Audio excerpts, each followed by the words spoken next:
রাষ্ট্র কাঠামো মেরামতের ৩১ দফা বাস্তবায়নের লক্ষ্যে লিফলেট বিতরণ। আল-মামুন মানিকগঞ্জ প্রতিনিধি জানান, বিএনপি ভারপ্রাপ্ত চেয়ারম্যান তারেক রহমানের রাষ্ট্র কাঠামো মেরামতের ৩১ দফা বাস্তবায়নের লক্ষ্যে মানিকগঞ্জ জেলা বিএনপির গির উপজেলা জনসাধারণের মাঝে লিফলেট বিতরণ করেন জেলা বিএনপির সাধারণ সম্পাদক এস এ জিন্নাহ কবি। এর সময় উপস্থিত ছিলেন থানা বিএনপির সভাপতি মীর মানিকুজ্জামান মানিক, জেলা কৃষক দলের সহসভাপতি ও গির উপজেলা যুব দলের আহ্বায়ক মাসুদুর রহমান মাসুদ সহ বিভিন্ন ইউনিয়নের থেকে আগত নেতৃবৃন্দ উপস্থিত ছিলেন। গ্রহণ করত, কিন্তু তিনটা স্বৈরাচার জন্ম নেওয়ার কারণে আজকে বাংলাদেশ নিম্ন আয়ের মধ্যে বাংলাদেশে রয়ে গেছে। মধ্য আয় তো পৌঁছাইতে পারি নাই আমরা।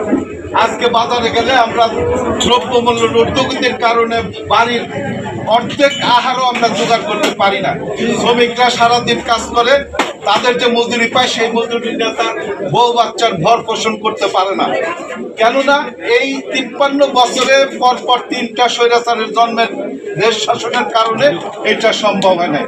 এই কারণে আন্দোলন সংগ্রামের মাধ্যমে গত ৫ তারিখে একটা স্বৈরাচার এই দেশ থেকে বিদায় নিছে। আগামী নির্বাচনে কোনো না কোনো রাজনৈতিক দল ক্ষমতায় আসবে। তো উনি ভাবছেন যে পরবর্তীতে যাতে আর এই বাংলাদেশে কোনো স্বৈরাচার জন্ম না নেয়। আপনারা দেখছেন দেশ টিভি বাংলা টেলিভিশন। আমরা দেশ ও জনতার পক্ষে। আমাদের পেজে লাইক দিয়ে সঙ্গে থাকুন। ধন্যবাদ।